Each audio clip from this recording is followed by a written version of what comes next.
forecast. We'll make sure you're not bored to death, but all your friends have disappeared, and you're the last one left. If you want to live, I suggest not doing drugs and having sex. Run through the forest grasping for breath, as you're chased by a maniac wearing a mask of flesh, tripping over dead friends. This isn't over until you get revenge. Final girls try to survive in a violent world. It's eye for an eye. Hide behind doors, lying underneath beds, trying to bide your time and find your strength, and figure out how much time it takes to escape before it's too late, or come face to face with a grim fate. Welcome to Class Horrorcast.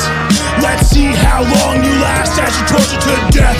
So come join your host Darren and Tomcat as we bring you a podcast that will leave you laughing in a body bag or a bloodbath. Welcome to Class Horrorcast. Let's see how long you last.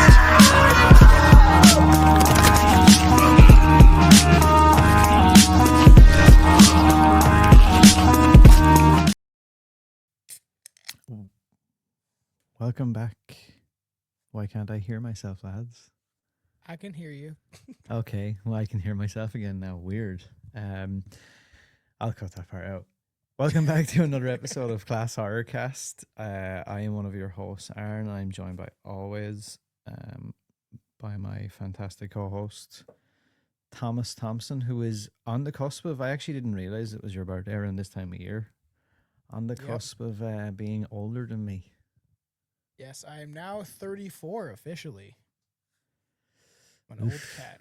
I know. Yikes. It's crazy. It's great. And my body, it's starting to catch up with me. That's why I'm like, you know what? At some point I'll quit drinking. It's not today, but I got to. Today I'm Mr. Brimstone. You know how cool that name would be? What exactly is that now? It's a nice dark beer. It's actually fairly tasty. It's a chicory oatmeal stout. I don't know what chicory is, but that sounds absolutely horrific. It tastes good. It's like, think about like a Guinness, like a dark beer, something like that. It's that quite sounds tasty. Absolutely grim. I'm not gonna lie. It's called Brimstone. You know how cool it'd be to have that like last name, Mr. Brimstone. I guess. Okay, so I guess we're just gonna jump straight into this. We are continuing our Halloween deep dive with two more amazing to some, terrible to others. I'm gonna go out and start this by saying that I like both of these movies. If you can't tell already, anyone watching the video aspect, I am wearing a Halloween Resurrection shirt. So yeah, that's how much I like it. Do you think there's a porno called Halloween Erection? Probably. But it's just you know what? If I was gonna make one, I'd probably call it something like that. Yeah, and it starts off with him like, you know how he lays down and gets up like the Undertaker? That's actually pretty good. I feel like you've thought about this way more than you probably should have, I'll be honest. Watching these ones, just laughing at, like, there's some problems. I enjoy both these movies, but there's some problems. Oh, they're god awful in a lot of ways, like, but I still enjoy them for some reason. It is weird how they took more on that like Undertaker, because it happened in the first movie, but like I think it's Halloween H20, I think he does it like 3 or 4 times. Where he gets knocked down, and he does the exact same like. Yeah. And I think it was because they felt like it was so iconic when he done it before that it was like, let's just do it every 10 minutes. Well, and then we have, not to get into it too early, but then we have him appearing out of nowhere, hanging from pipes in both movies. Hanging from pipes for no reason. All of a sudden, he just appears above of a pipe for some reason. It happens in Halloween H2O and Resurrection, where he comes down, and we mentioned this when we did our watch-along of it, like, 2 or 3 years ago or something. And when he, like, all of a sudden, he just comes out of nowhere. And I remember when we were watching it, you were like, yeah, where did he come from? And then when I watched Resurrection, he does the exact same thing, where he just appears out of nowhere, is hanging from a pipe, and is like Spider-Man, like crawling across the roof or something, and then just like all of a sudden he just appears out of nowhere. Yeah, it is H2O, right? Isn't it? Where he's like, it shows him from a weird angle, and he's like holding the pipe like this. Yeah. And I'm like, what was that about? And then like Resurrection, when he's hanging off the side of the mental hospital. It's not even that. They're beforehand when they're like going through it. I was like, that's the same thing. And he comes down from a pipe. I think it killed like a security guard or something like that. And he just appears. Like there's Oh no yeah, like he's just there. Yeah. there's no like place where he could have gone. Yeah, And I know what now you're I talking just about. picture him like holding onto the pipe for dear life, like trying to hide. You know, like it's some like comical movie.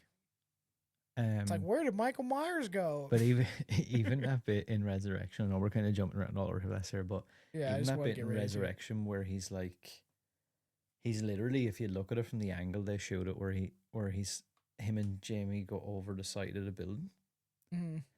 and remember he's holding on to her and he stabs her through the back with the knife. Oh yeah, I wrote that and, down. It's and terrible. he's literally holding the ledge like by like two fingers. If you actually look at it, he's just holding on by two fingers. He's holding his entire weight and her weight.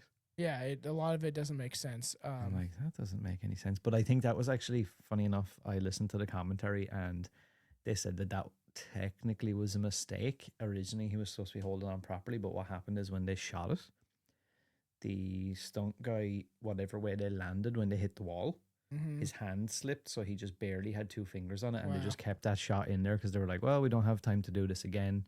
Because Sometimes, Aaron, all you need is two fingers. this is true. This is true. I will agree.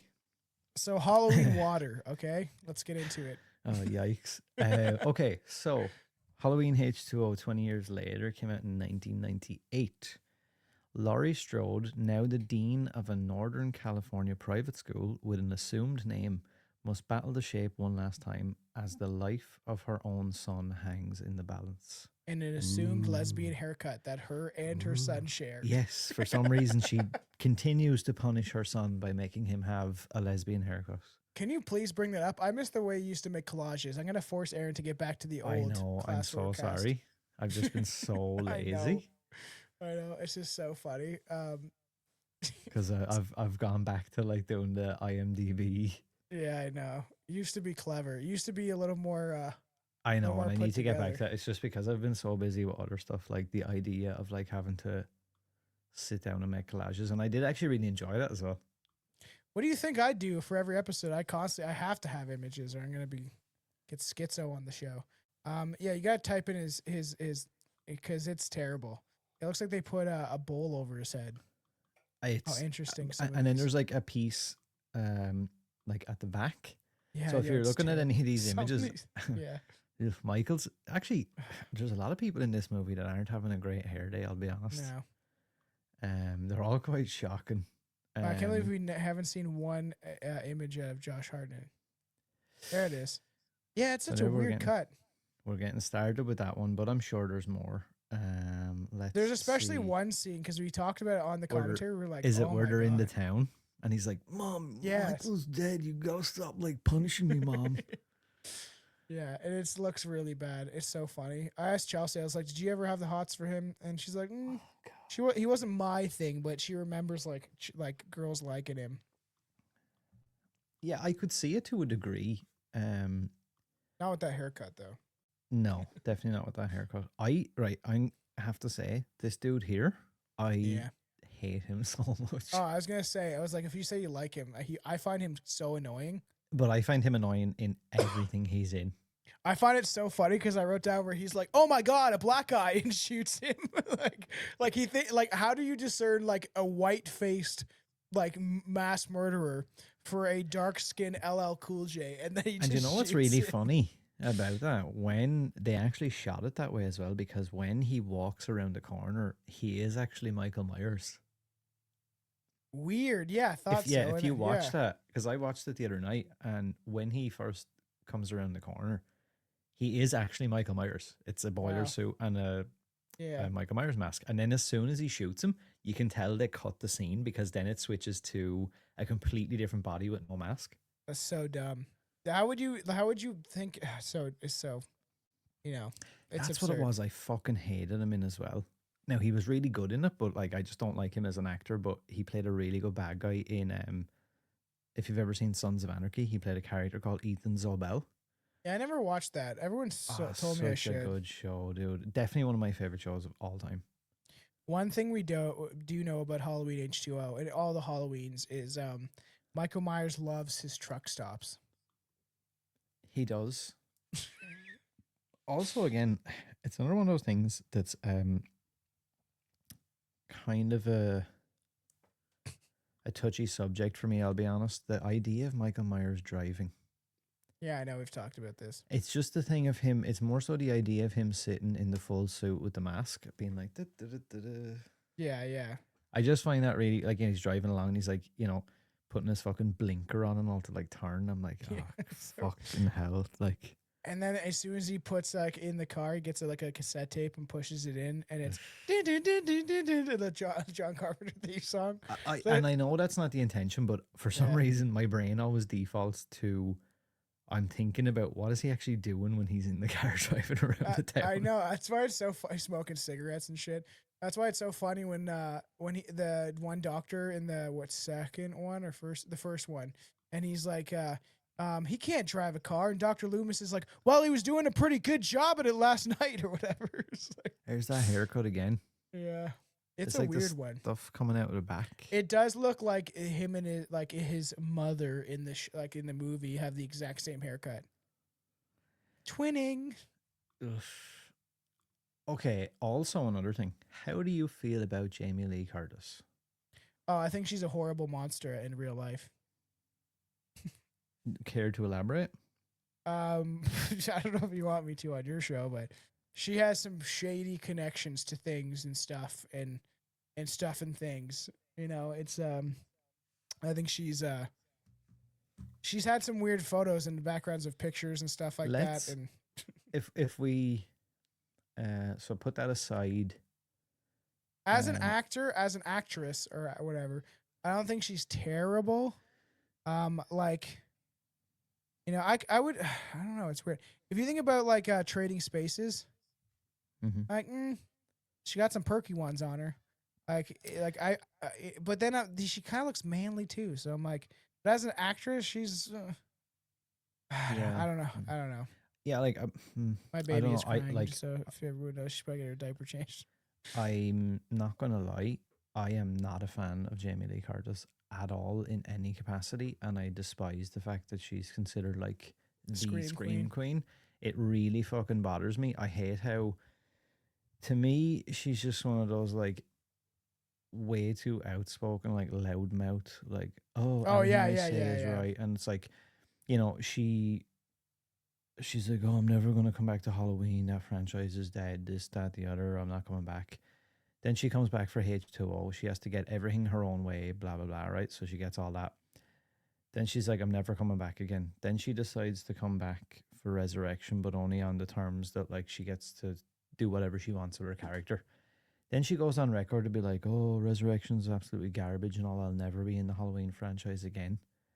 And then we fast forward like 16 years later, and miraculously she's like, actually, remember the way I said that? Well, now we're going to like retcon everything we've made already, and we're going to go back to the original, and now we're going to have a sequel to the original, and I'm going to be this big cool badass like Sarah Connor character, and we're going to put me on par with Michael Myers. And it's like, Michael, I've been waiting 40 years with a shotgun and a house full of traps, and like make the whole story about her. And like, I don't know, like if you look at, I'll be honest, right? When I go see a movie like Halloween, I just want to go see a movie like Halloween. I want to see Michael Myers just killing people. I don't really need a big, crazy, elaborate, like, this is the thematic reason that we done this, and Michael kills because, he's a feminist and he's this and he's that and all that.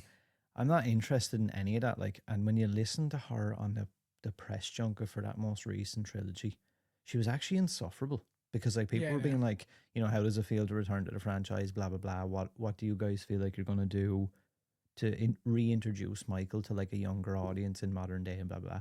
And she starts going on about like women's rights and shit, and I'm like, oh yeah, I remember that. huh? It's like what? I don't know. And again, I'm not saying I'm against that. It's not about that. That's my point. Is it's not she's about virtue signaling. Yes, like we're talking about Halloween. We're talking about Michael She doesn't Myers. care about women's rights. She's It's just like I could say some things about her. I won't say it on your show though, but she's It's just she's a painful. creepy. She's creepy. And the thing is, when I look on the outside, I'm like, yeah, she is kind of annoying. Even where that Freakier Friday came out, and like recently, we like not too long ago, I watched Freaky Friday. It just came up, whatever. I enjoyed that movie when I was a kid. That's why it's kind of nostalgic for me. I remember having it on DVD. I got it for like Christmas, and I was like, whatever, 11 or some shit, right? And I thought it was kind of funny. You know, and at the time, I probably had the hots for Lindsay Lohan, which is I don't know. I don't know which is she did Playboy, so she's not like she's kind of stacked. But also, I'm not into freckles. But back then, I don't know. And you know, like seeing the new one or whatever, it is true that like Jamie Lee Curtis seems annoying.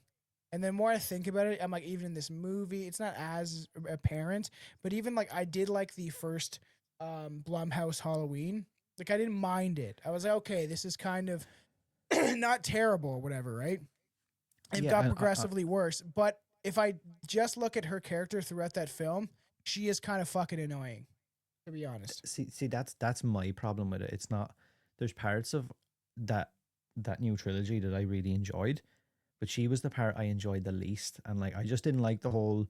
I know. Look, actually, let's just leave that because I'm Yeah, gonna let's spout off about that trilogy. Yeah, bring us back Um, up on screen. Let's. it's more about these movies, obviously, right now. But yeah, I'm just not a massive fan of Jamie Lee. I'm not gonna lie. Mhm. This actually a lot of Halloween fans don't know this, but um, the after Halloween 6, I think it was, the original idea was this was all going to be direct to video, Yeah. and that was something that the Weinsteins obviously came up with a really cool idea. They were like, yeah, we'll just make a direct to video, and obviously, We'll pump out a bunch of them. yeah, and We'll the make our money. Accads, the dad and his son, like they're super protective over Michael Myers and the Halloween franchise, and they were like, "That's not a good idea." And Dimension were like, "No, it's fine because right, what we done was we bought the rights to Hellraiser, and we also made that direct to video, and that's working out really well. So let's just do the same thing to Halloween." It's like that is working out terribly. Like No, the that's working Hellraiser. out. Like if we ever have to cover all the Hellraisers, I'm probably gonna stick pins in my own face. You know, like I love the first three, but like, and I've tried to watch the other ones, and they just bore the living shit out of me. Like the one where it's about like the detective or whatever. It's like the fourth or fifth one or whatever. And it's just like, and I've tried, and I like the characters, but it's hard for me to get into because it doesn't seem like the other ones. But if we ever cover it, I'll have to go through them again and just white knuckle it as I try to get through them. Because I haven't even watched the Judgment Day one where it's like Fat Pinhead. But I will say, and I would like to talk about it somewhat. I really did like the remake. I was actually surprised how much I did like female Same. Pinhead. Same, and I was like, I'll be honest, going into that, I was Oh like, yeah. "Fuck no, this is like the worst thing ever." And Mhm. then I came out of it kind of going, you know what, that was actually pretty good. I saw that you really wanted to fuck Guillermo del Toro's Frankenstein though. Oh, dude, We got halfway through it and I was already really enjoying it, man. Very gothic. It looks. I I like Guillermo del Toro. same. I'd We have probably to finish it. rim So him what if I happens got when a you have chance. kids, Aaron? I know you know Yeah, this, but it's like I watched like an hour of it, and then we're both have to go to bed, or I like know. the baby's crying upstairs, and then it's like, okay, a couple days later we'll watch the other I drove half. like I drove like 45 minutes to go see that in a movie theater Yeah, on my own at like 9 p.m. on a Friday night. I wish did a horror hangout because I saw Megan also. It, I don't know how to feel, but I kind of liked it, but kind of did like it. I feel It that. was kind of like, yeah, maybe, but I was like, where else would they have gone with the story? But, yeah, I've been trying to watch all these recent things that have came out, which is kind of nice. But Weapons was great. But You know back to what? Halloween. But You know what else I find weird that they do an awful lot, and yeah, maybe not so much anymore. But there was a guy by the name of Robert Zappia who was brought in to write a script for this movie first, and it was going to be mhm. his first feature. And the biggest thing he had done before that was work on the Home Improvements show, I which is actually a absolutely really love that show. same, right? But it's a really weird progression, right? Isn't Yeah, it yeah. weird to be like, hey, you work on Home Improvements. That's a really good show. Want to write a script for Halloween 7? He's doing coke with It what's just, I his don't know. name? It just Tim seems a Allen. bit, Tim Allen's it like, I got seems a a bit great idea. hopeless. You know what I mean? It's like, I don't know. It just seems a bit mad. But he did write a script titled Halloween 7 Two Faces of Evil, which was Set several days before Halloween, the movie opens with a teenage babysitter murder. It appears to be Myers, although he has been locked inside a maximum security prison for the past 3 years. Suspecting a copycat killer, police focus their attention on a criminal turned magician who is obsessed by Myers. Later that night, Myers dies under mysterious circumstances. His body is taken to the morgue where it disappears, leaving behind 2 dead workers. With more bodies piling up, police scramble to figure out whether a dead killer has come back to life or it's the work of an obsessed fan.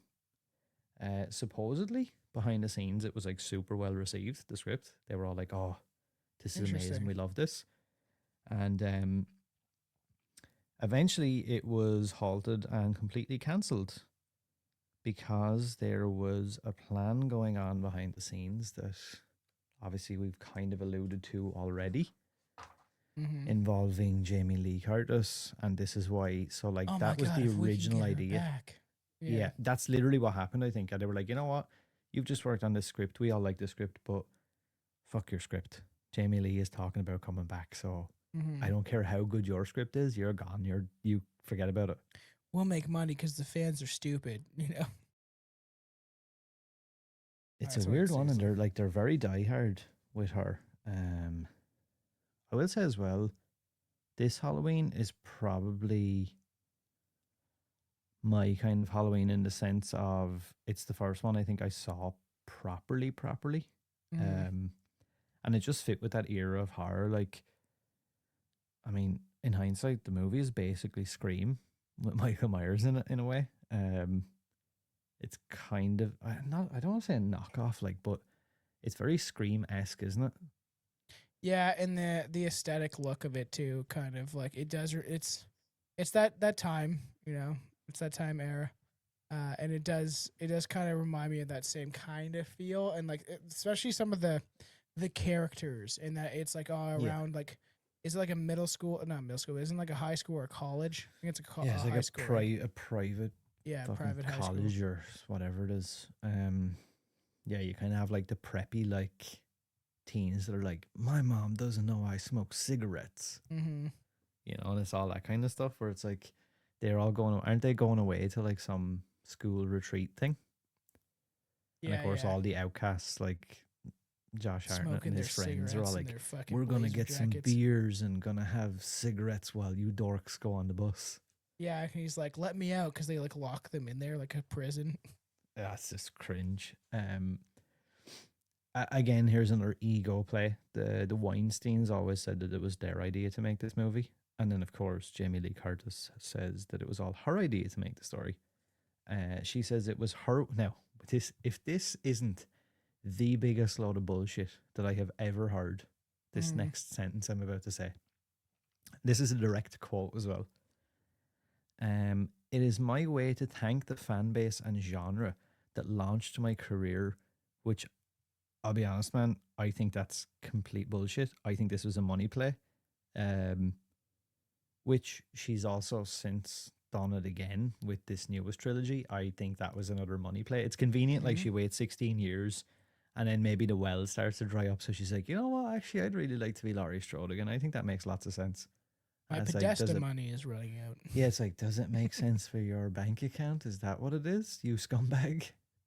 Well, that's they would have offered her up a lot of money, right? And this is how they get these celebrities to come back after they like. Honestly, if they gave Jennifer Aniston enough money, she would come back for Leprechaun. That'll never happen, but you know what I mean. Like, it's just the money talks. 100%. Like, there's no way they can tell me that they wouldn't. It's just such bullshit. Like, they don't have, like, you know what I mean? It's just, I don't know. They were actually trying to get John Carpenter back, I think, at one point, but this was actually a famous story for a long time.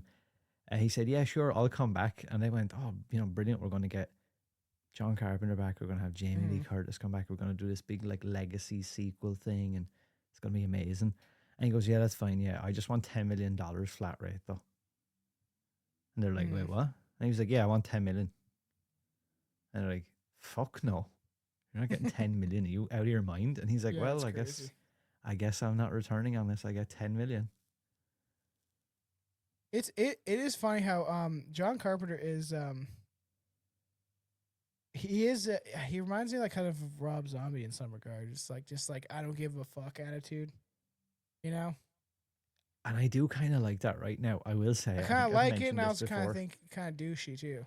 Yeah. So I have two friends who I think have met him maybe twice now Mm-hmm. in at like when he does his like live show thing. They met him in Yeah, the yeah. UK, I think He's twice. like Yeah, playing his piano. it's like a corpse, like someone just wheels him out, and he's like, "Oh, I'm Yeah. about to die." Like, Um, Weekend at Bernie's, but it's like but I like they paid. I want to say like they paid pretty hefty money to like go to Mhm. the show, and then afterwards they do like a meet and greet, and he'll sign like a piece of merch or like whatever, and you get a photograph with him. And like I wish I could pull up the photograph because it is the most miserable looking.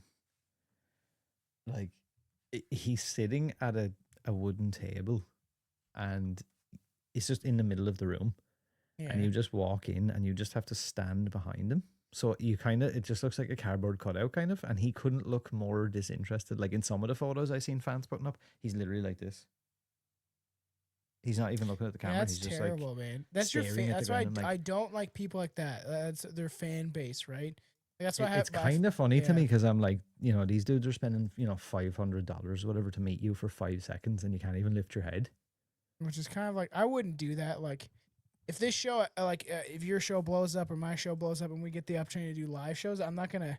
I will be so thankful for the people Dude, that I'd sit support there all us. fucking day. I know. Like that's what they. Um, So crazy, man. yeah, it's but supposedly it's like a notorious thing with him where like he does this all the time. Like I seen someone posted, I think it was 2 years ago, on the Texas Frightmare subreddit, and they were like, anyone else disappointed in their John Carpenter photo ops? It really breaks my heart to be typing this given how much I love the work of art this man has made, but is anyone disappointed by their photo op? He just looks bored in my picture. He's not even smiling.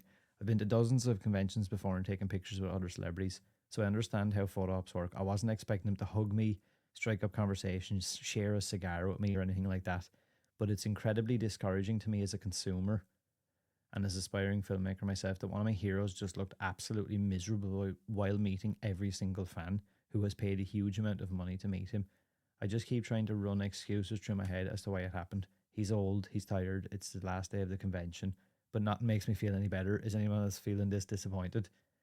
And then like everyone is just like, never meet your heroes. I Yeah. got what I expected. 2 words and signed something. I think with age and experience, I wasn't expecting more than that. Yeah, that's pretty much John Carpenter to a T. Then He's been don't like do that it for anymore. If years. you don't want to do it, don't do it. Yeah, that You know what I that's mean? my thing. That's my. I'm like again, like that dude said. I'm not expecting you to like do fucking backflips and jerk me off or anything, but like at least humor me, considering I've probably paid like a week's or 2 weeks salary just to have a Hmm. photograph, and like you look like you're about to commit suicide, and it's just not. It is kind of disheartening. Like it's like that's a bit of a yikes. Well, and that's like when we saw Silverstein live. Like Silverstein, like they just like keep going. The drummer was like cool, but everyone else, I used to love that. But this is when I was young, right? Loved the band, and everyone else seemed kind of like a dick. And then when we met Atreyu after that, Atreyu was super cool. They were like, be like, oh, action shot, and throwing markers at us. And I got somewhere like a picture of them like throwing markers at us and shit like that. And they were super chill, cool. That's what you want from like Yeah, bands, yeah, whatever it is, directors, actors. Like you're supposed to be engaging. People are paying for this. Some people can't even afford food, or they're like, they're taking this money that they could save up to send their kids to school to come see you, whatever it might be. And they're just like, it's like, yeah, we're all not like, and it's we're their not all little privileged, and it's nothing to do with like, I'm not saying white privilege because that doesn't exist, but like we're not all privileged to like be living these lavish lifestyles as some of these more famous people do, and then for them to kind of shit on the common man, the common person, is fucked yeah. up. It can be really, and like for a lot of people, this stuff is like it's the little bit of escapism for like those few minutes to be like, oh, everything in Yeah, my life is fine, or it's better, or it's just their thing. Like some people, are addicted to alcohol, drugs, I don't know, whatever, sex, gambling, yeah, all that to sort of stuff. And some numb their people pain. are addicted to this kind of stuff where it's like they go to, like, I was at a convention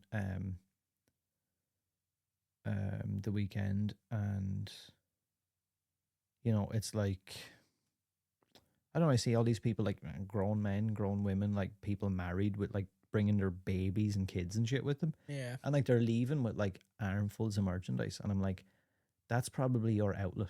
That's probably your thing that gives you that little bit of happiness. And like all those days where you're probably going to some shitty job and you're like, fucking kill me. That's just your thing, right? And it's Yeah. like you said, I think if you get to the point, man, where you're like that miserable, you should just not charge your fans and just don't do it. Like, just don't Yeah, offer just don't photo do ops. it. Yeah. Because Like, these it's people just, are essentially wasting their money in some regard. yeah, And the like, thing and it's is, just, and yeah. like ultimately, look, I know it's just a picture with a person, and you can make the argument of like, well, sure, what difference does it make? But it's like, you're not, like, I'm sure you don't look like you're suicidal when you're counting all the $500 that you've made. Yeah, yeah.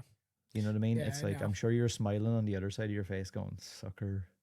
I know, and that's true. And it is like, more for my show, but the society is like, instant gratification and stuff like that. And it's kind of where we are. That's why some, we want to be an outlet on my show, your show, for some people to just kind of let go, but don't let the stuff also consume you, right? You shouldn't be like, it's like spending your last, $60 to go see John Carpenter when he doesn't even care about you. He's seen a million people just like you.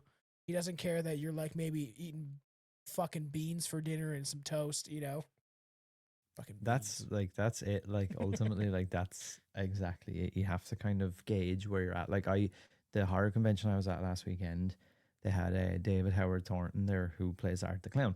Yeah, And like saw that. him and Damien Leone, the director of Terrifier and the writer, their line was like so popular. Like the Mhm. entire weekend, the line was like, you know, back forth, back forth, back forth, back forth. And then Mhm. it went the entire way down the convention center and outside into the parking lot Wow, all that's day. crazy. And like the convention closed at 5 p.m. and at like 6:30 p.m. he still had like a 2 hour line.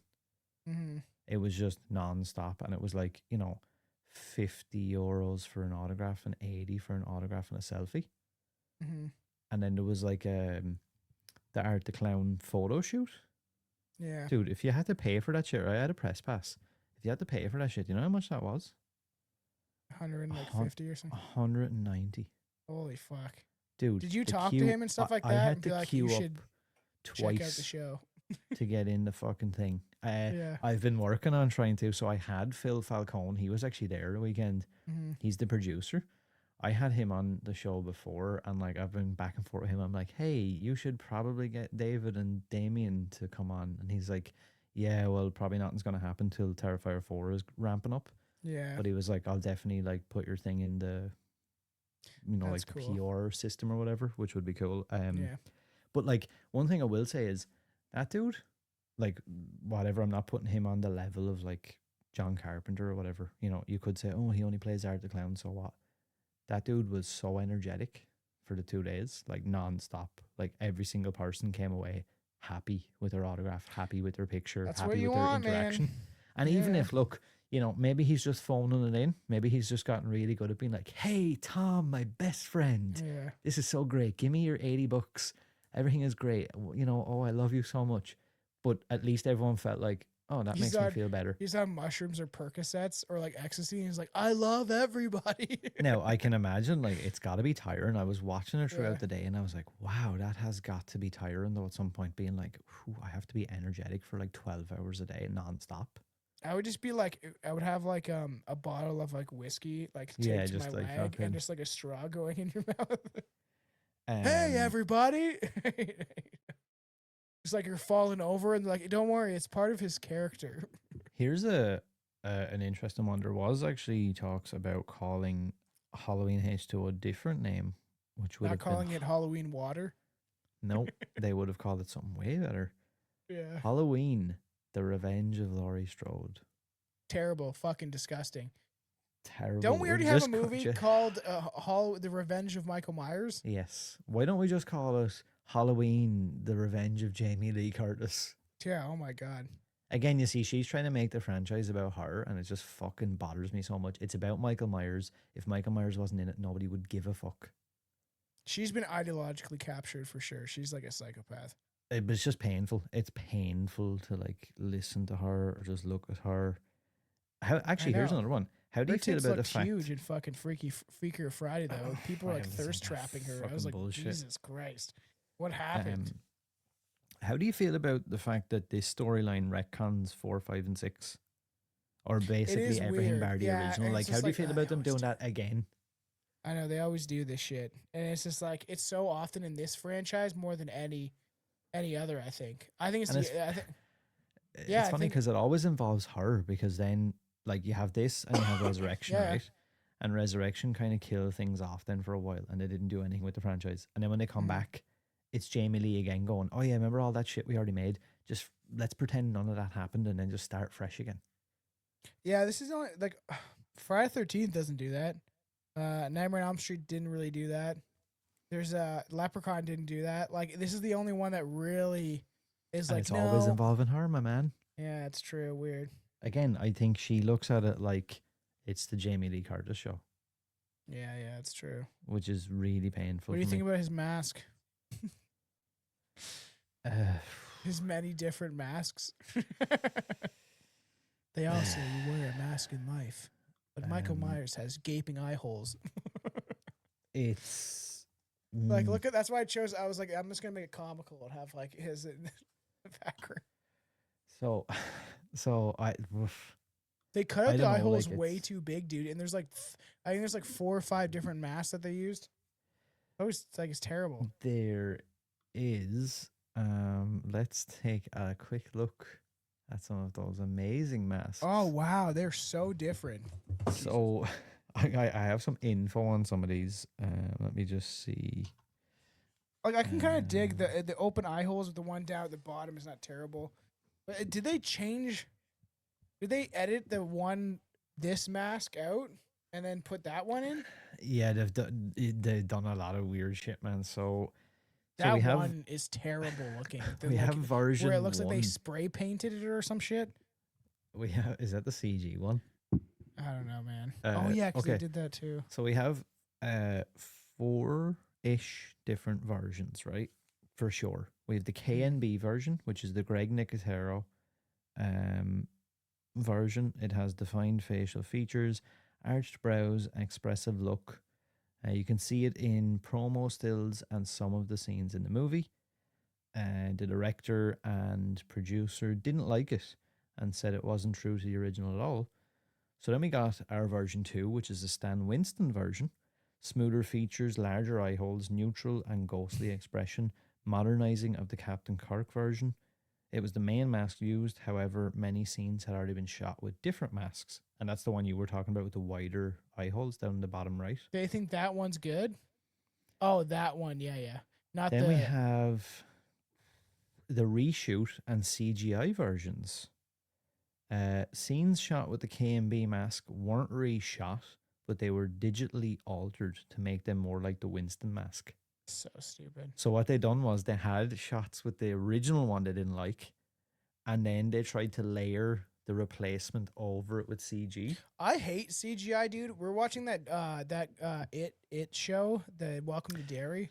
I kind of hate it, and I think it's full of propaganda and stupid bullshit. I kind of like it, but then I also kind of hate the fact that like that CG little goblin baby thing and all. I'm like, we're only like episode 2 or 3 in, but when he's like the spider, creepy circus fucking weird homeless guy, it just it looks terrible. Like I'm like, it's too much, man. You know, little is more, whatever that expression is. But it's just there's too much CGI. I don't like it. It's CGI is fucking gay. then right there's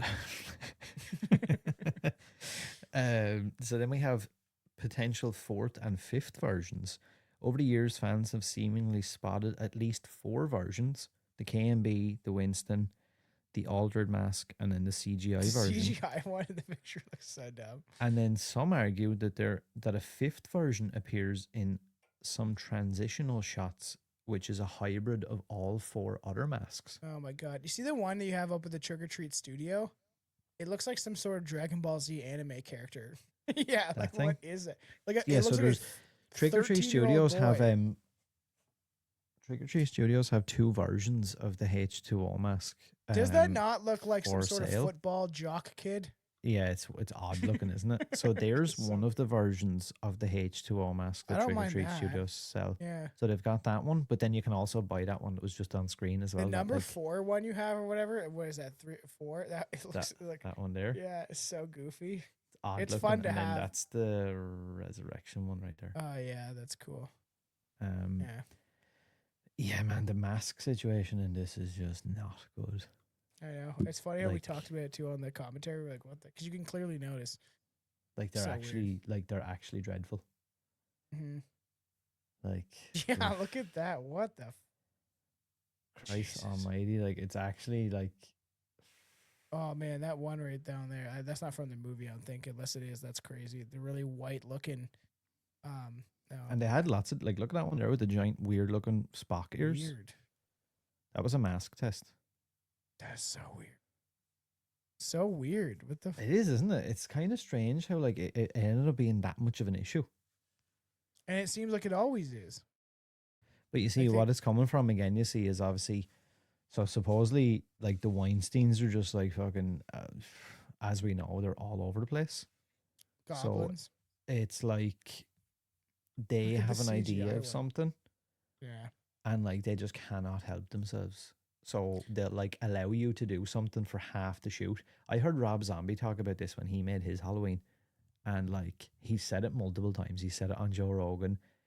He done something with Howie Mandel. He said it on his podcast. He was like, he was like, I think I'm the only filmmaker in history that was brokering a deal against myself. So I got a 3-picture deal with Dimension to do potentially 3 Halloween movies, and if not, at least 3 big like releases, depending on how Halloween went. But he was like, I was guaranteed a 3-picture deal. And he was like, after the experience making the first Halloween, he said, I'm not making another movie. I don't care. I'm not making a sequel. And they tried to get like, I don't know, like 10 other directors to do it. And they couldn't get anyone. So they rang him again. They kept ringing him. He's like, okay, I tell you what, right? I'll make Halloween 2 if you let me out of my last movie in the deal. Hmm. He was like, that's how bad of an experience I had. I was willing to make And the then sequel. Halloween 2 is terrible. He was like, but I was willing to make that literally just to be allowed out of the contract to have to work with them ever again. He was like, that's crazy. how hard it was to deal with him. He was like, we had shot for like fucking however many days.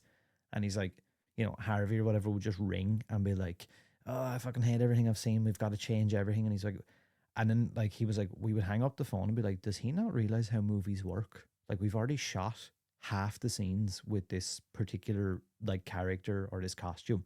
We can't just like get rid of it or like completely change everything just because you said you don't like it now. We've already shot half the movie.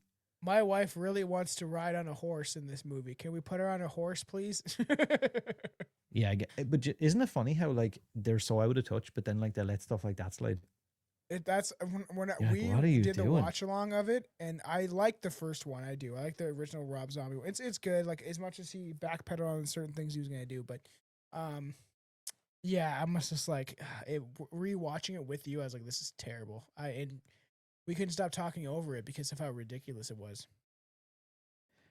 So there's actually some more on the whole mask situation. So Steve Miner, who was the director, Yeah. he chose a mask that the Weinsteins hated. Then Stan Winston made the mask that was used for most of the movie as a favor to Steve Miner, because they were going to be working on Lake Placid next. Then the Weinsteins wanted him to use the Halloween 6 mask, which Yeah. Steve Miner was like, I don't want to use that fucking mask. It's awful. We need to, like, if we're making a kind of a reboot sequel thing, we need to just start with a fresh thing. Mm-hmm. They couldn't use the original mask because a lot of people asked that question. Why didn't they just use the mask from the first movie, the exact same mold? Mm-hmm. But supposedly it was something to do with legal problems and like money.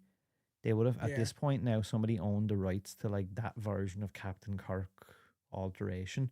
So they would have had to pay like a shit ton of money to somebody for like the license. So they were like, right, we're not doing that. You know that cafeteria scene where he just like appears from the rafters? If you look at that carefully, his mask changes several times. Yeah, I know. So we like noticed that while we were so like watching he's it. coming down and he has like the okay looking mask, and then he hits the ground, and then it's a different mask, and then it cuts to her, and then when it cuts back to him, he has a different mask on, So dumb. and they And just it's so keep. obvious. And the fact that this has happened before in the franchise.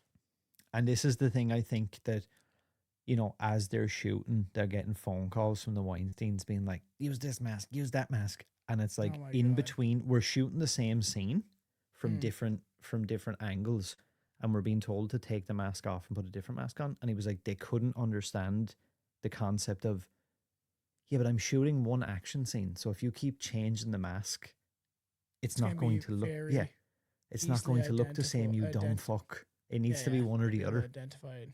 And they're like, no, but you can just edit it together in post. And he's like, yeah, but you're not understanding. If I wear a blue t-shirt and a red t-shirt in every cut, Yeah. you're going to know that I have a You're gonna know different color. I'm gonna be Where's Waldo? Yeah, like it just doesn't make sense. There's a scene, you remember where the dude puts his hand down in the fucking garbage disposal? Yeah. That's the scene I think that has the CG. That's the one that has the CG mask, as far as I'm aware. It's so terrible, man. That CG mask looks so weird. Like how they put the shadows on it. But like, and you know what the worst part is? I think Steve Miner, the director, he was like, I don't like the idea of that. And they told him, they were like, no, we have like this crazy technology. We have this team coming in. They can like, they're not going to CG it as such. They're going to like just touch it up. So it's going to be your mask, Steve. It's going to be fine. But we'll just touch it up and put some shadows. It's going to look really, really good. So he just took them on good faith. He was like, okay, well, I guess they have lots of money, so they surely got some good people. Wow. And then he was like, when we sat like in the screening room when it was done, and he was like, I was looking at it, I just like cringed inside going, oh no, what the fuck is this? That's crazy. Is there any taglines for this film? I actually didn't even look, I'll be honest. I'm sure there is. Let me have a quick look here. Yeah, just check the chat quick. It sounds really like, it sounds like I hate this movie, but I actually don't. I do actually really enjoy it, like for as like dorky and weird as it is at times. I like LL Cool enjoy J. everyone each. I actually like LL Cool J's character too. It's cool that he's in it. It's different. Which something we'll get onto later. Actually, he they bring another rap star into the sequel to this because everyone loved LL Cool J so much. Okay, we have some taglines. It's going to be one hell of a family reunion. After 2 decades away, guess who's coming to Halloween? This is the one I think that's on the DVD. This summer, terror won't be taking a vacation. It's very like worse. Isn't it though? It's very like kind of like late 90s like scream slasher like this summer. It's Michael that kind of thing. Myers. Yeah, He's it gonna is wear that thing. 7 different masks, and he hopes that you won't notice. Blood is thicker than water. That's terrible. 20 years ago, he changed the face of Halloween. Tonight, he's back. This is very typical. Trick or treat, kill or die. It's that time of year again. So out of the last one is the face of pure evil is back for Laurie Strode 20 years later. Laurie Strode kind of sounds like a soup. You know? I don't like Laurie Strode as a character or as a person. Yeah. So out of 10 shitty Josh Hartnett haircuts, what are you giving it?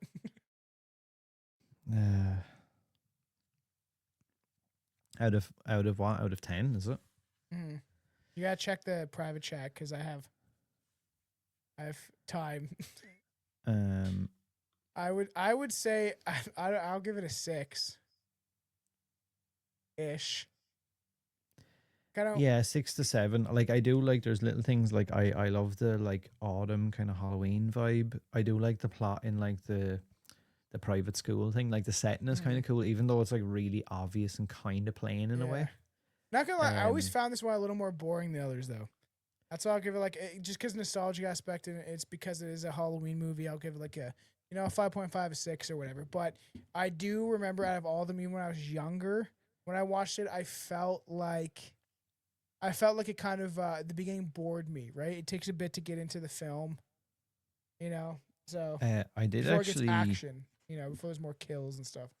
I did actually write down, although there is many near miss chase scenes between Laurie, her son, and some of the others, it actually really works for me. Even watching it all these years later, I still get a little tense when he seems, because it happens a few times in the movie where he's kind of like walking behind them somewhere, and they Yeah, just get away in time. Like when the chick goes up the fucking like the, I don't know, is it like a laundry chute or like oh one of yeah, those yeah, things? yeah. The scene where they're trying to open the gate and he gets to the gate right as they shut it, and he goes Yeah, there's face like to face it's with not her. a bad film. I think the worst thing part about this film is kind of like the mask thing. Yeah, Is one of the worst aspects of it. my final thought was actually that I had written down was, my biggest issue as always is Jamie Lee Curtis, as I am not a fan of her at all. What if Yeah. at the end the twist for this movie was Michael actually winning and killing Laurie Strode once and for all? You need to And then see the we'd all sequel. clap. You need to see the sequel to see if she's actually dead or not. Like if Yeah. they had have ended it, let's say they ended that on the cliffhanger of it looks like she's dead. Is she dead? And Yeah, I know. then wouldn't that be the hook to get all the fans back? It's true. It's And like, then we did he we kill her? Did lead he not kill into her? the next movie where she supposedly cut off his head, and then it's like, for the 7th time, we have to explain why Michael Myers is still alive. Why isn't he dead? It's just it is the 7th time how he is alive. Why is he not dead? She cut off his fucking head, and then oh no, it's this guy that he just stole his uniform from, and he didn't actually go in the ambulance. It was actually this paramedic for I some love, reason who couldn't talk. yeah, because he crushed his larynx. Is that the concept? I love when they pull the mask off it, and the dude's head is on the thing like that, and he's like, Yeah, he's got like the fucking Chelsea calls it the pussy beard.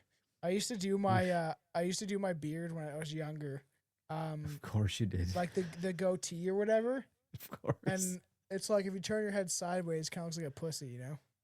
Oof. Yikes! I don't know if is that a compliment, Tom? I don't know. think so. She hated my goatee. She doesn't like it. Yeah. So, okay. Yeah. So let's just jump straight into this. So this is 3 years after he last terrorized his sister. Michael Myers confronts her again before traveling to Haddonfield to deal with the cast and crew of a reality show which is being broadcast from his old home. Oh yeah. I do enjoy this one. There's memorable moments. You have like even the beginning kind of sets the feel. And it's nice because we kind of like discuss some of our thoughts about it anyway at the beginning. But like the guy that's obsessed with the serial killer is kind of creepy, and how he's like Michael Myers or I 19 fucking whatever. love that. Yeah. Dude, As he's like right? leaving, and he gives him the knife, and he's like, oh, the guy's like, he's so excited probably. And it's cool because he has like love that Gacy so stuff much. on the wall and stuff. Because doesn't he say something about John Wayne Gacy earlier in the film? Before Michael, yeah. Yeah, he's obsessed with all the different serial killers and stuff. I love that opening. I had this movie features an opening to a horror movie that I personally absolutely love. A lot of people hate it, but I really enjoy when we find out Myers swapped clothes with an ambulance worker. Even though it's dorky and weird, it works for the fact that this is early 2000s. Yeah. It was him who Laurie killed. She's in a mental hospital now, and Myers has been freed. It's an interesting way to do it, rather than like, it's And not look, it that is tacked dumb, on. Like I get it. Like it's tacked on in a way, but like but it's I mean, still how they else could are you have done going something to? worse. Yeah, It could have been how worse else are you because going to make it work? Like the idea she's in the asylum because she did kill this guy, right? Is that the idea? Because she's killed this guy because she thought it was Michael, but it wasn't. And that's why she's in the asylum, which is kind of a little clever. And then she's like on the route. And I remember as a kid, I thought that was pretty cool. Like, even when I was still really into this and Jamie Lee Curtis didn't annoy me like some sort of pestering mosquito or something like that. And like when she's like, Michael, like I watched this I know I watched this with Austin for sure. And like, it was just, I remember because Austin was one of the type of kids that would like watch a movie, and then he would start mimicking like the lines in the movie, like the next day at school. You know, like one of those kids. So I remember him Mhm. like making fun of like some of the one guy when he's like, you know, Donna, you got great legs. What time did they open? Like that Yikes. douchebag guy, right? Yikes. Yeah, it is So yikes. funny. Did you Michael know as Myers well? almost has eyeliner in this one in his mask. I did write down. He does have Yes. some sort of eyeliner. Yeah, it's very odd. Yeah. There originally they were going to. There was a movie announced before Resurrection ever even came about, and it was called Halloween H2K. Evil Never Dies. Hate it. Disgusting. Bothers me. Boo. Yeah, that's a weird one, isn't it? There was pictures of Myers being on trial, and his past survivors were testifying against him, only for him What to the? escape in the courthouse and go after them all. That is so stupid. Imagine Michael Myers on a stand, just quietly sitting there without a mask on. It would just be. It would be fucking weird. I don't. Here's That's another one that was strange. actually pitched at one point. They returned to the Tommy Doyle storyline from Halloween 6. They they're going back to like, so Tommy Doyle goes back and he's looking through Dr. Loomis's files about Myers, Mhm. and they were going like between present day and like back then. They were kind of going back and forth in time, and obviously Myers survives H2O would still have been in this script, and this is the mad one now, right? The big twist for this script was that who was under the Michael Myers mask at the end of the movie?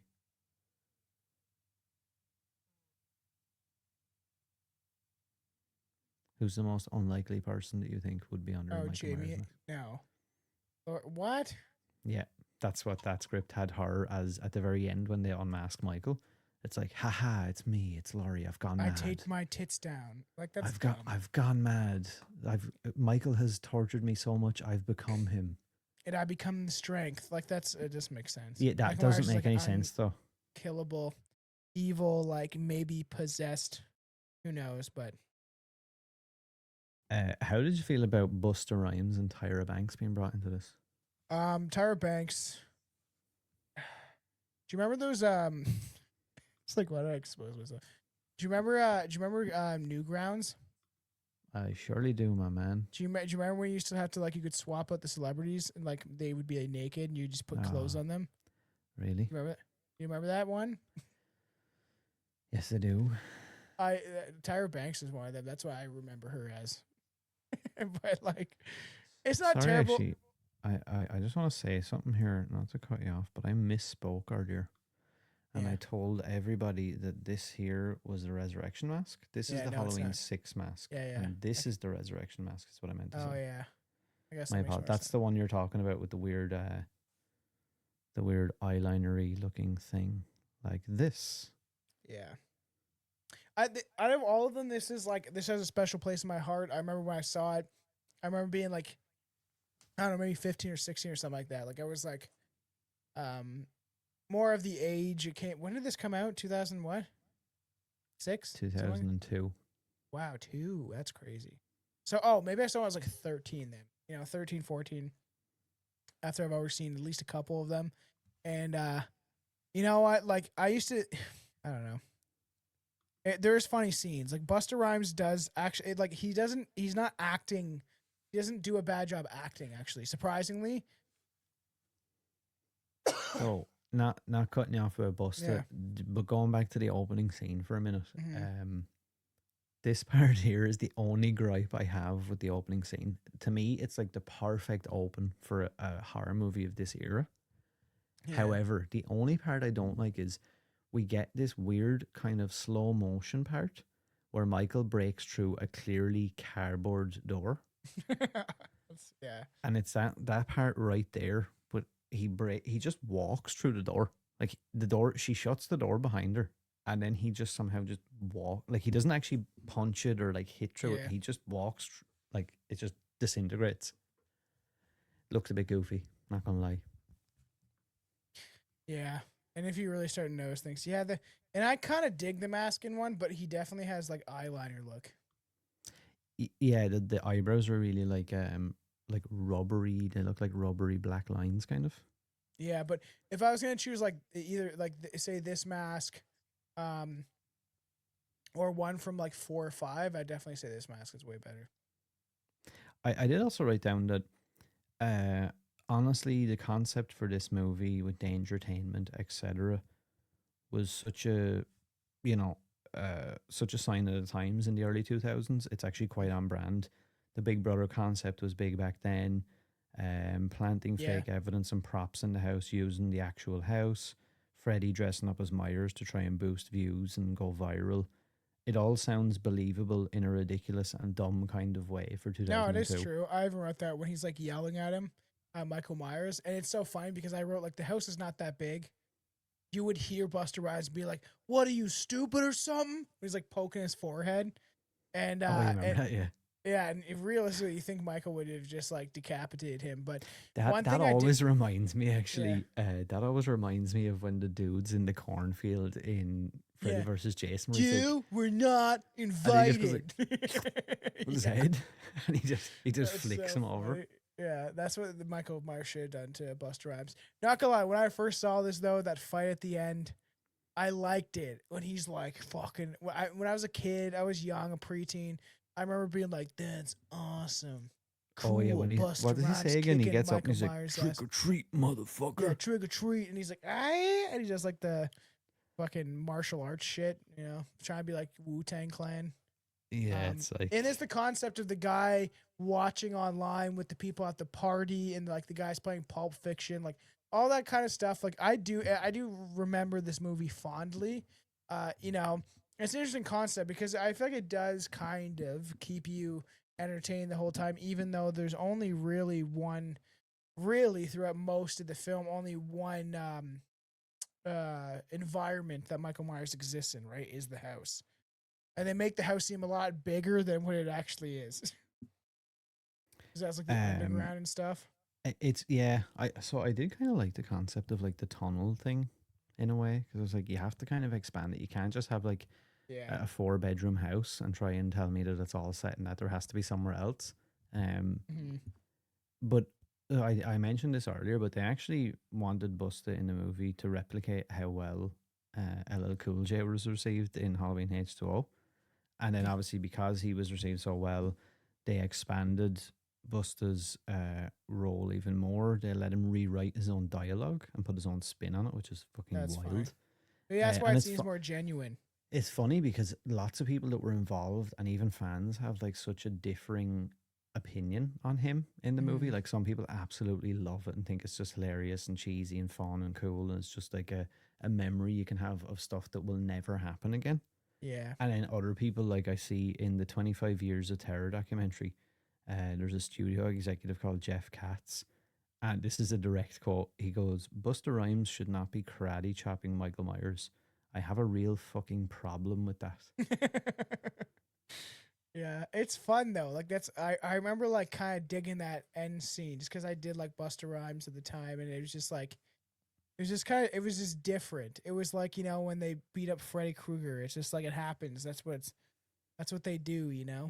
And like, then it's funny, right? Because then you have the stark contrast of that. So the director, Rick Rosenthal, who also directed Halloween 2, he came Mm. back to direct Resurrection. And when I was listening to the commentary, I wrote this down because he has such a completely different opinion, which I was kind of surprised by. I thought he'd be more purist and like, oh, we want to stick to the original, blah, blah, blah. He said, the audience loves that someone is standing up to Myers. They care so much about Busta's character at the time. But when he brings back that kung fu we saw him watching earlier in the movie, that seems to be a great payoff for the audience. They have fun with that. They really like that. We had test screening feedback that said every single time on the feedback card, we want more of Busta, which surprised everyone, me and everybody working in the studio. Where were they shoot? Like they're playing in Atlanta. I was like, oh yeah, that's my boy. That's my boy Buster. Yeah, you can You know what I imagine all mean? screaming and all. Yeah. Yeah. Oh, like remember Scary Movie 2 or whatever? When she's like, Shakespeare, so she's pissing off everybody in the movie theater. Oh, yeah. It's so funny. She's like, She's like bringing her own chicken. Like, I mean, it was like, so clever at the time, man, and so funny because it's like she just pissed everybody off, like bringing her own chicken wings to a fucking movie. It's the funniest concept. I didn't notice as well. They actually tried really hard to convince Jamie Lee Curtis to come back. Wow. In the sense of, obviously, she came back and said, "I'll only come back if I die in the opening scene." To like finish my character arc. But when they filmed that, they did actually sit down with her at one point and they were like, "Okay, right, we have this really cool idea. So Michael stabs you, you fall off the top of the building, you fall into the down below into the shrubbery and the trees, right? We don't see or hear from you anymore. We get to the end of the movie, Michael's about to kill Sarah, and then boom, Jamie Lee Curtis appears and kills Michael and saves the day." Terrible. Terrible. Yeah, that would. It's the one time I agree with Jamie Lee Curtis. She needed to just die, and that was it. Yeah, that's in. Yeah, I would rather that just happen to her. Like, at least we get that to see her get murdered. But it's so funny when the people start coming. Like, there is some fun concepts of this movie when, you know, it's funny how they showed every scene of him sitting down. On It's kind of funny. It always reminds me of like American Pie or something. Yeah, yeah. Well, the one guy in this movie, you know, the guy like he's like, Judith was sitting there combing her hair, brushing her hair, and Michael stabbed her. You know what I mean? That guy. The hell's that guy? That guy's off like American Pie or something like that. And you know, and he tries to get the chick to flash him, and she's like, trying to get everybody amped up, and then she just doesn't do it. I can't have that guy. Yeah, I know the guy you're on about. Yeah. Wasn't he in American Pie? I'm pretty sure he was. He already was, Yeah. and he travels the world now with his band, playing gigs and signing autographs. Oh, weird. So strange. Yep. All the characters fit well. The acting's not terrible. Yeah, for what it is. Yeah. Like I personally like really enjoyed this movie. I'm not gonna lie. There was a couple of different things they like had ideas for. They were gonna make the original ending was gonna be way more sinister, with little to no comedy. It was gonna show him hitting an electrical cable with his knife, and then there was a pool of blood down at his feet. She would put electrical wires into the pool of blood. It would cause an explosion, set the place on fire, kind of like what happened. Yeah. And then it'd be that Deckard dude. He would save her and not Freddy. So Busta Rhymes wouldn't save her in that the original version. There was a particularly cool image, actually. I read the script and like it has Michael slumping down as the electricity shorts out after an explosion, and his body is all held up by all cables, but he's spread out like some sort of like he's on the cross. And like you would see it just like a shadow, kind of like he was lit from like beneath, so like it casted all these weird shadows, and he's like kind of hanging in all the cables with these like sparks going off. It sounded really cool. And then Freddy, Busta Rhymes, whatever you want to call him, he's like way more serious. He would have been like apologizing to her about everything, and you know, saying that he's sorry, it's his fault that her friends are all dead and all this shit. And like he was a bit more serious. Instead, we got Freddy saving her using a chainsaw against Michael Myers, while saying the words, "This is for Jen, this is for Rudy, for all of them." And then we have Freddy's classics, "Trick or treat, motherfucker," and another awful line. He didn't. You're sure he was like, you know, "This is for all my." There was I don't know which one. I don't know what. Actually, this is the worst line I think in the entire movie. Is when, do you remember when he looks down at Michael and he's all charred and all, and he calls him chicken fried motherfucker? Yeah, I liked kind of all that shit though. At the end of the day, though, I did.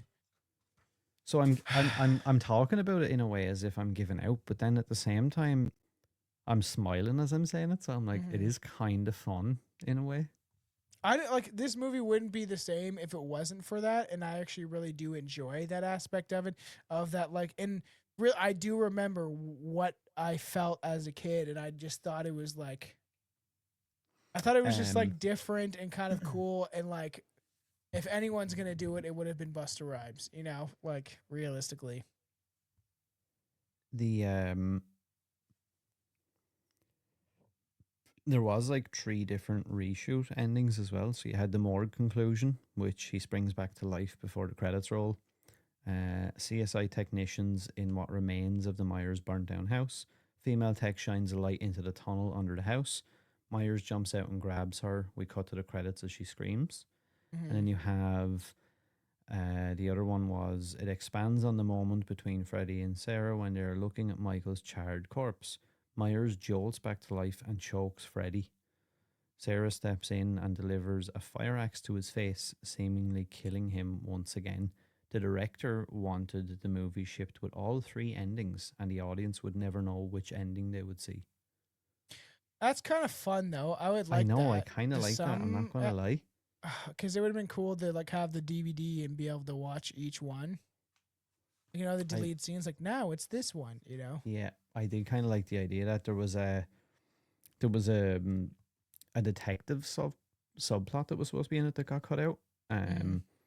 It would have Myers would turn the detective's gun on him and he would survive. At the end, he's worried because they don't find Myers' body. He turns around and sees the shape behind him. It turns out that it's a kid trick-or-treating for Halloween dressed up as Michael Myers. The kid's dad grabs him and walks away. As the camera tracks the dad and the kid walking down the street, the next thing he sees another Michael Myers, an adult one. Yeah. And then his eyes scan down and he sees another one and another one and another one. And it's all people trick-or-treating. But then he can't tell, has Michael gotten away? Are these just trick-or-treaters? Is he among them somewhere? I thought that was kind of a cool visual. It is funny because even Chelsea was like on Halloween or whatever, because it was recently when this came out or whatever. She was like, I think it's kind of weird when there's like a 6-year-old. One was like a little kid, like maybe 6 or 7. And I'm like, has he seen the movie? Like, I think like, you know, like 9, 10 or whatever, if they really like horror movies or interested by it. Or it's like, do these kids even, do they even know who they're playing? Or is it just the parents being like, oh, like he's like, I want this costume, you know? And he may have never seen it, but it's because it's in like the zeitgeist. So I feel like that's what it was kind of for like with me too. There was also 3 different titles that they like kind of pitched at one point as well. Yeah. We had this is a weird one, man. Douchebag. The first idea they had was a movie called MichaelMyers.com. I would not like that. That to me, I actually really want to watch. I want to rewatch dreadful. Fear.com, but that sounds terrible though. MichaelMyers.com. Then it went from that to Halloween Homecoming. That's actually not a terrible title, not gonna lie. Yeah, not bad. I think a lot of them liked that, and then somehow that developed into Halloween Resurrection. Not really sure how it progressed to there, but that's where it went to. Larry Brand, who was the screenwriter, he said it was absolutely fine working with the Accads. You could tell how much they loved Michael Myers and the Halloween franchise as a whole. Rick Rosenthal, the director, was very supportive and said that Buster Rhymes was a very nice guy. He said working with Miramax was absolute hell, especially Bob Weinstein. And he put it in a very interesting way, actually, in my opinion. This is what he said. This is a quote from the screenwriter. Once you get to the point where you are earning a living from a creative endeavor, you've lost the right to complain. The way I like to balance the unpleasant feeling of working for Weinstein is making a bunch of movies I have full control over that I don't make any money. Those are my legacy. I've done movies for $15,000 and others for several $100,000. So what he's basically saying is, if you want to live full time off of a creative endeavor, you know, something as unique as being a screenwriter or a filmmaker or a podcaster or whatever, there may be a certain amount of having to shill out to make a couple of $100,000 to supplement. Now I get to make 5 movies that I actually want to make. Well, that's kind of like you pay your dues, right? Yeah, that's kind of the way he was saying it. He was like, look, there's a certain amount of having to put up with the Weinstein's bullshit that I had to do to allow me to live this life I wanted to live. Which is a fair point. And I kind of like when someone's just upfront about it, when they just say, and oh, honest, that's what it is. A lot of these people like to, you know, it's Hollywood. They're all fucking egotistical and shit like that. And yeah, it's So uh out of 10 Out of Kentucky 10, Fried Motherfuckers. I was gonna say, out of 10 Buster Rhyme karate kicks. What are you Buster giving this one? Rhymes karate kicks. You know Look, what? tell me this isn't a badass t-shirt as well. That is pretty cool. I actually really like that design. And I have the it's Dangertainment. different. I have a Dangertainment t-shirt. Oh, Dangertainment's pretty cool. It's different, right? And like some of these we'll have to go back and maybe do for Patreon for like some watch along. I know we've done this one, but they're fun movies. You know, I'll give it I'll be nice. I'll give it a 7.5.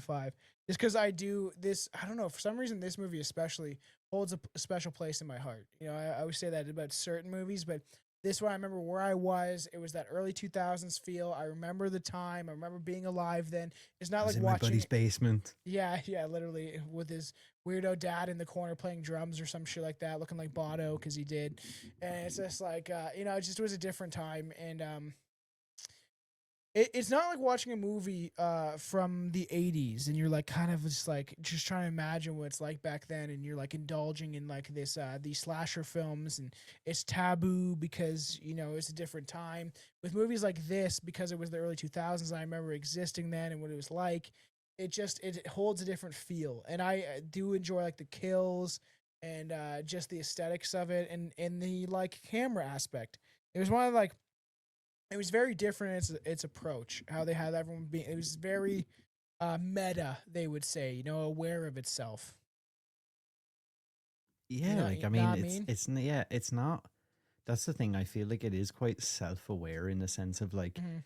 I feel like there's a slight, and it doesn't happen, but like there is a slight little every time Busta's on screen or whatever and he's doing Yeah, something ridiculous, I feel like there's a little bit of like just gently looking at the camera and being like, I know. Yeah, especially because he plays up the character and does it yeah, like perfectly.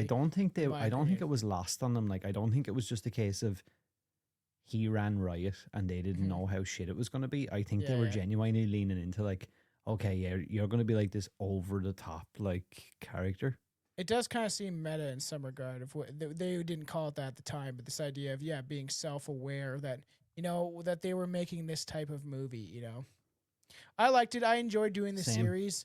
Like, same. and realistically, who knows if we'll come back to it in some regard, but it is like true that like some of these movies I could talk about for a long time, just because like you could analyze them in so many different ways, and break them down in so many, like, you know, we're trying to keep this whole series like and keep it tight, but it's tough because there's so many things we could say about all of these movies. Like, we can, like, that's why it's fun. Eventually we can always go back and do commentaries and watch alongs for like Rumble and the Patreon for some of the other ones, and we'll harken back probably at some point to some of these movies. Like, I always want to do the deep dive. I feel like this is the last really big one. I know there's others, but like really that slasher franchise, and Hmm. I enjoy doing it. And there's so much I could even say about these films, but for you guys that are not privy to the Patreon, I'm pretty sure the Resurrection and H2O, or at least Resurrection, is on the Patreon, and it's fun because you get to see our like reactions. You know? Yeah, and look, I just again, this isn't to try and I suppose change people's minds on movies or convince you No, otherwise, whatever. This we all have is different opinions. Yeah, and like it's specifically for now. Look, I'll often listen to somebody talk about a movie maybe I don't like to hear a Mhm. different perspective, whatever. None of this is ever done to like cause a big debate or argument as No, such. no, A lot of times it's just for the other people that enjoy these movies. Again, like we've yeah, never said they're like Oscar worthy or they're going to be no, like Academy Award winners, but like for what they are, I think they hold. And I think you're right when you said a special place. There's a especially for unique, us and I horror fans. yeah, like, and I think, look, as a filmmaker, as a creator of any form, like if somebody came to me in years to come and was like, you know, oh, I remember like once twice a week being able to sit down and like listen to you and Tom talk about movies or Mhm. UFOs or something, and it gave me like, I can still remember 20 years ago when I used to do that, and it used to be my little escape and it used to It's make me like feel good. timeless. Yeah, That would be like the biggest compliment I think me you can too. give someone about their work, I is to agree. say something like that. I Um, agree. and that's what I think A we're lot of kind of these getting movies at. do that for us. Yeah, You know. yeah. 100%. Yeah, awesome. I enjoy doing this series. I feel like there's a possibility we'll come back to stuff like this. Probably at some point. You know, but There there's is so much actually more to talk something about. really interesting, maybe way down the line, maybe next year sometime we could do. The book I referenced that I used for a lot of research for the deep dive was a book called Taking Shape. Mhm. And it was like the history of the Halloween franchise or whatever. And the guys who wrote that also wrote a second book, which is about double the size of the original book. And I have it here, and I was looking at it, I was like, wait, Taking Shape 2? I was like, what the fuck? I don't even remember buying that. What is that? And I took it out of the shelf, and what it is it's a breakdown of all the proposed Halloween sequels that never got made. Weird. And Yeah. like there's some really, maybe we'll go through sometime Huh. and pick like our top like 5 or something from them. There's some really unique stories that we're going to do for Michael Myers that never got made. That's interesting. I'd actually be down for that. Stuff like that is maybe some of the episodes we need to shift and start going towards this direction where maybe like for fun, obviously we're always going to do the deep dives and discuss movies and our thoughts on them. But me and Aaron have talked for some time about shifting gears a little bit and doing some of that, like, the best opening scenes. And as we've done before, is kind of get more into like some of the fun aspects of horror and kind of analyzing a bunch of films with and sitting down or being a little more not creative, but there is interesting ways to talk about horror movies and how we can even like do like a rating system. I keep pushing Aaron. I think it will translate well to audio, but I do think we should do a tier list at some point. It worked well for us on the Straight View podcast. You can consume it as an audio platform. You just have to explain a little more, but it's fun. So I want to like do that. We rate slasher films. Then we can talk about them, even if we have talked about them before, and be a little nitpicky and stuff. Yeah, no, I do agree. As always, you can find us on classhorrorcast.com, but best place is probably over on Instagram, which is just Class Horrorcast. You'll find everything from there. Follow Strange Brew. There's lots of different stuff. We have merch. There's lots of different stuff coming out. We're on every platform. Tons of ideas. Fucking on TikTok and Twitter and Instagram. We're most active. Yeah, that's the most active. So stay in touch with us there. Let us know if you have any suggestions, questions, anything like that. And we appreciate everyone for sticking with us this far. And stay horny for horror.